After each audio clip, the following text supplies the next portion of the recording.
the books that I read for the last 40 years. And today I have my special guest.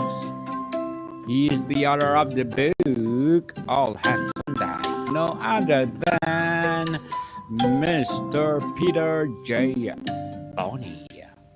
I do. Welcome to Book 101, Mr. Peter. I'm fabulous like you. So, can you please introduce more about yourself? Sure. Uh, well, I always stated that three things really created the person that I am. One was a dysfunctional childhood, lots of moving. I would credit that to my adaptability. Getting a college education certainly opened opportunity for me that I never thought possible. And serving in the Vietnam War as a special operations infantry lieutenant, I'd say impacted my collaborative leadership style. When I got out of the Army, I recaptured my career and I was trying to move forward for the 3 years that I had lost in the Army. And I noticed that the initial folks that were in my management training class were getting promoted prior to my promotion. Uh, I went to my boss and I said, "What gives?" And he said, "Well, they have more experience than you because you had a 3 year lapse." And I said, "Well, how about the leadership under adverse circumstances that I had? Does that not count for anything?" And I really couldn't get any consideration for that. So I thought about that a little bit, and I went to my boss and I said, "Listen, there's an operation in the company right over here that's really in dire straits. I'd like to transfer to that operation." He said, "Why do you want to do that? You have one of the best positions, the best territories in the district right now." "Well, that's not getting me where I want to go. I'll make a deal with you. If I can turn Ray into disarray into Ray in this transfer, you'll sponsor me for my first big break." Well, that worked out. I use what in the military I'll call the OODA loop. You observe, decide, and then act.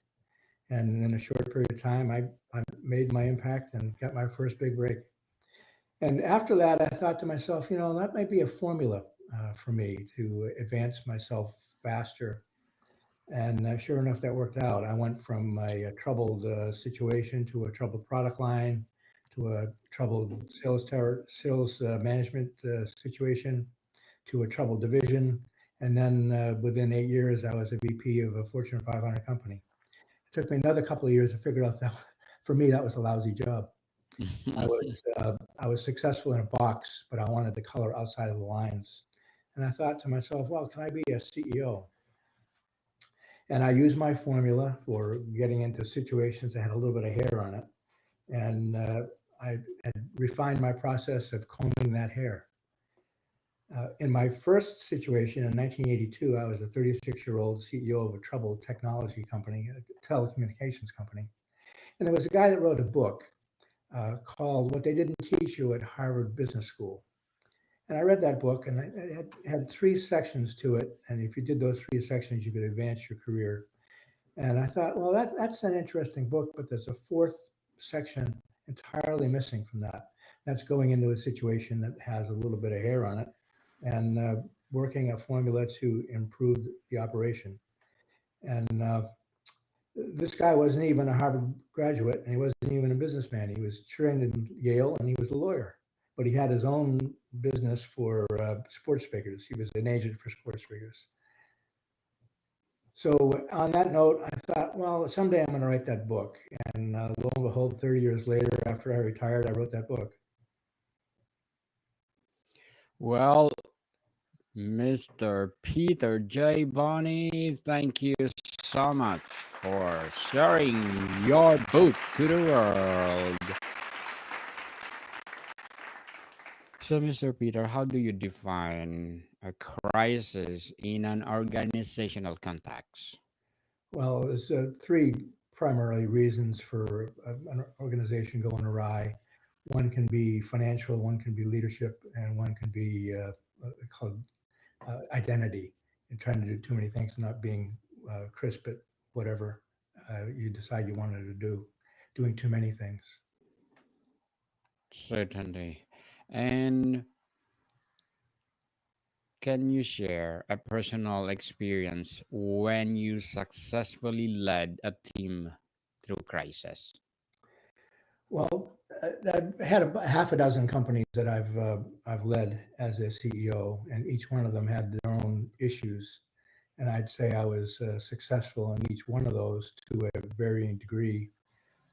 Just to give you an example, I have a process that I call the ABCs to advance, and they start with they have three different phases. One is hatching your game plan. Uh, Second one is kicking off your game plan, and the third one is just executing the game plan over the long haul.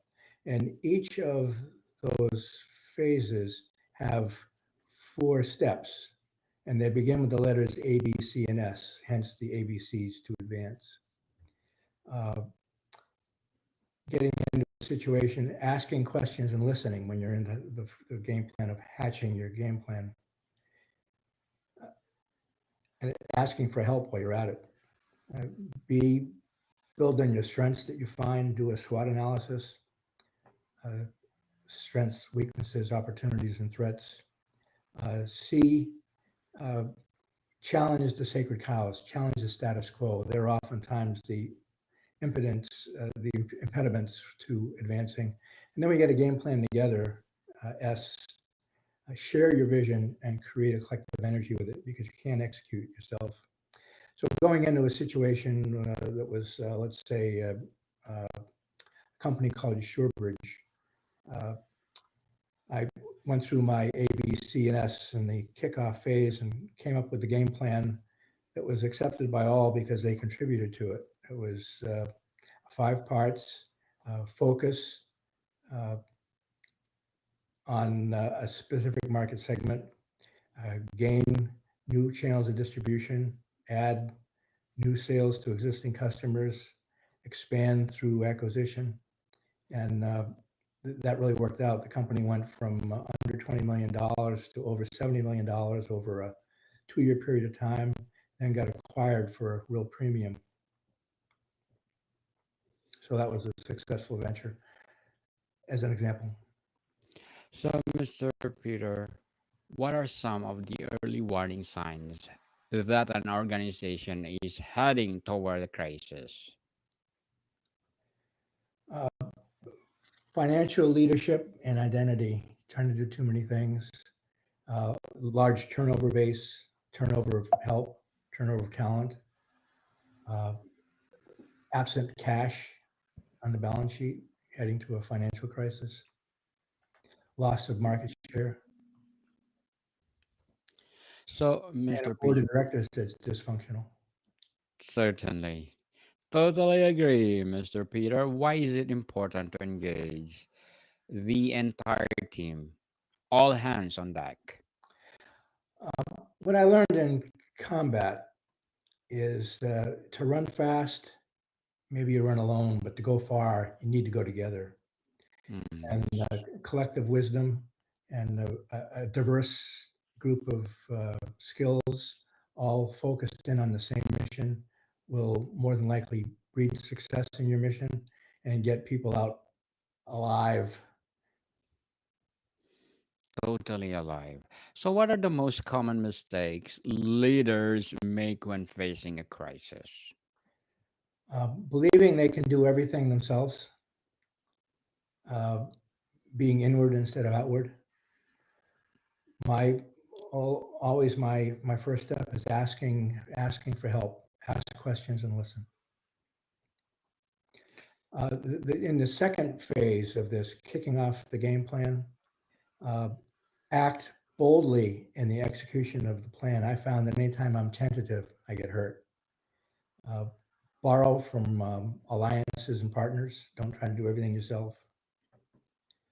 Control, that is a measurement word on the things you're trying to improve, make them visible. Visibility breeds accountability. And S is share your vision and streamline the activity schedule around a handful of goals, 3 goals, so that the organization is focused and all attacking the same goals the same way at the same time. Very well said, Mr. Peter. Very well said. So, what are the most, well, not say what not the most, how can leaders stay calm and focus when everything feels uncertain? I'm not sure I understand your question. Run that by me again.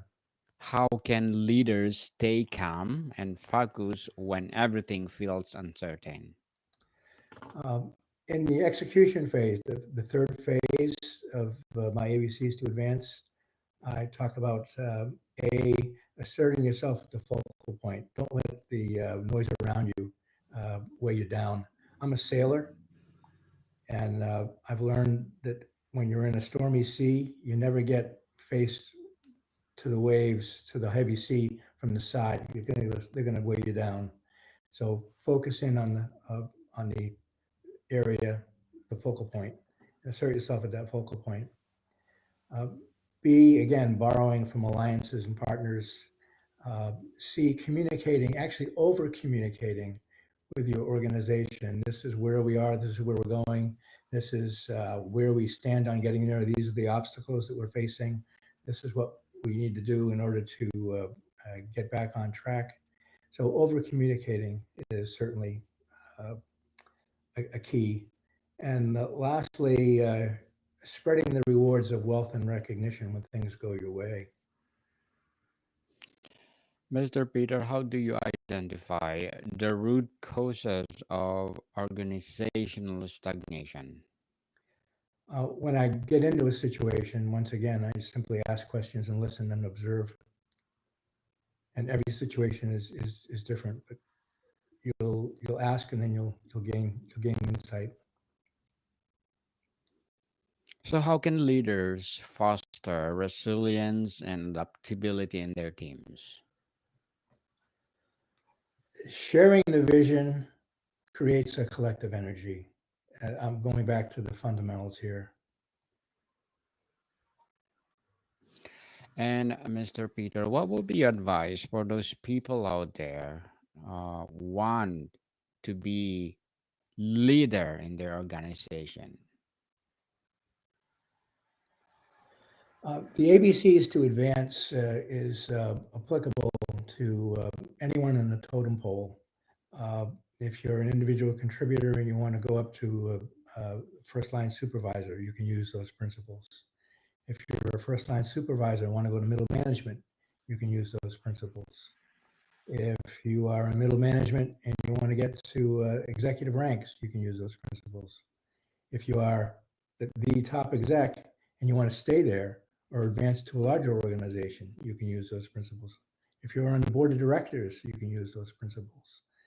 Uh, those principles really play in life as well as in business, and they're applicable to any organization. It could be uh, a nonprofit organization or just in your own life. Good job, Mr. Peter. Good job for your advice and thank you so much. So, what will be your short term and long term goals in writing? Well, uh, when I wrote All Hands on Deck, I used it as a platform to establish a consulting practice after my CEO career, after I retired from that 30 plus year CEO career. And I had a great deal of fun doing that as well, adding value to other people and helping other people somewhat in that stage of my life and the self actualizing stage of my life, helping other people advance using that formula and those tools. Good luck to your goal, Mr. Peter, and hoping for more and more empowering book like this to come.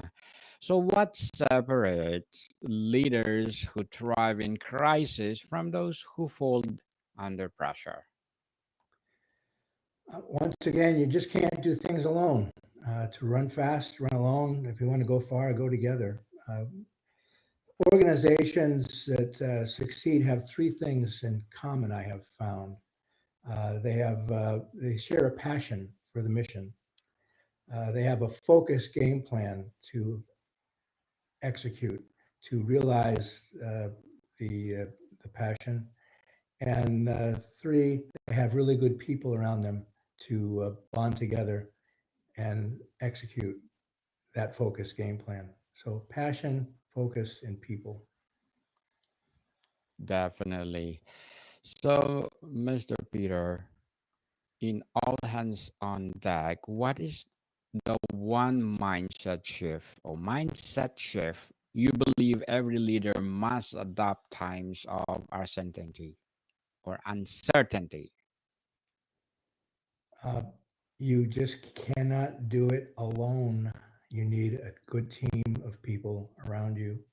When I was in special operations, uh, I sought that out. I was drafted into the Army in 1969, 68, actually. And I figured, why let some stupid lieutenant kill me if I could be the stupid lieutenant? And I was already a college graduate. So I took the OCS exam.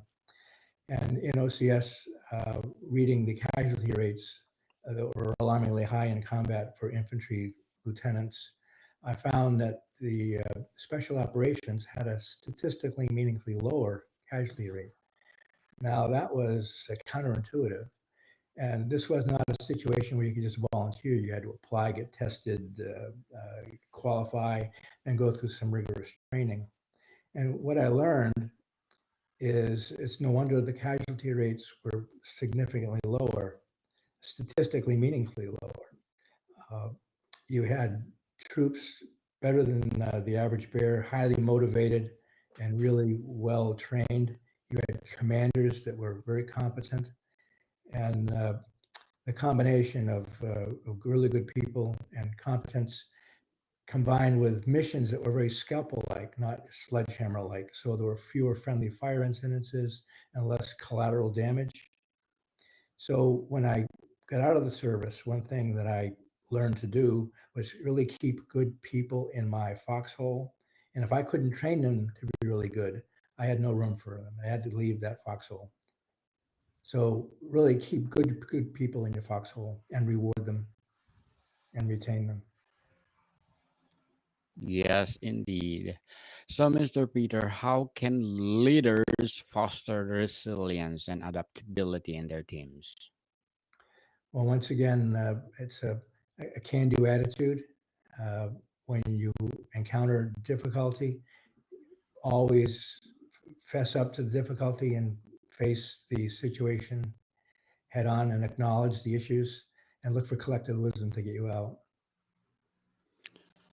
What tools or frameworks do you recommend for managing change effectively?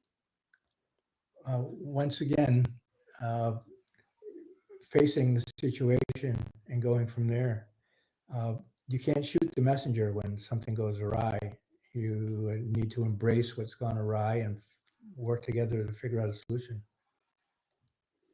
Very well said, Mr. Peter. Very well said. So, before we wrap up our discussion for today, I'm inviting you to please do listen to my other podcast, Food 101, in its fifth season. People, fifth season with Chef Alessandro, one of the specialty chef in one of the five-star hotel in downtown Toronto. Please do listen to our latest episode. We are reading our letter senders all over the world. So please do listen Food 101 wherever you listen your podcast. So Mr. Peter, what do you hope readers will do differently after reading all hands on deck? Well, they may not do it differently, but they'll get reinforcement if they're doing something positive along this line. But the formula is very simple. It's ABCS to hatch your game plan, to kick it off and then execute it. You ask questions and listen based upon what you hear and see. Uh, Challenge the sacred cows, streamline the activity schedule, or rather, share the vision to create elective energy. Act boldly in the execution of your plan, building your strengths, control by measurement, and streamline the activity schedule. Assert yourself at the focal point, borrow from alliances and partnerships, over communicate with your people, and spread the rewards of wealth and recognition when things go your way. Never take an individual bow. Certainly. Mr. Peter J. Bonney, again, thank you so much for sharing your book to the world. So, Now, can you I'll please? start with chapter one of my book, Daniel, was actually the story of a 18th century, 19th century sea captain, Captain, Okay. Captain Josiah Nickerson Knowles. And he was recognized in 1858 as the greatest captain of them all when he rescued his passengers and crew from a shipwreck due to a stormy 30-foot seas in the Pacific Ocean. And they made their way to a mischarted island. And using those principles, the ABCs, to advance, he was able to get all of his passengers and crew off of the island and back to their homes. And in the book, as I go over the sections, the four sections, I make reference to the first chapter on how Captain Josiah Nickerson Knowles used those principles as well. These are timeless principles of leadership that work in a variety of situations. I didn't invent them, I packaged them. Interesting indeed, Mr. Peter. So, can you please invite our listeners to support all your books? Well, I have a second book, from All Hands on Deck, and that is a book, Uprooted, one based upon a personal story. I'll say it's a very deeply intimate memoir, as well as a tell expose on an industry, the assisted reproductive technology industry, that I found to be absolutely out of control. And you can find both of those books on my website, www.peterjbonney.com. Yes, people, let's support Mr. Peter J. Bonney because if you support him, more and more and more empowering books like this to come. So, Mr. Peter, thank you so much for your time. Appreciate the opportunity, Daniel.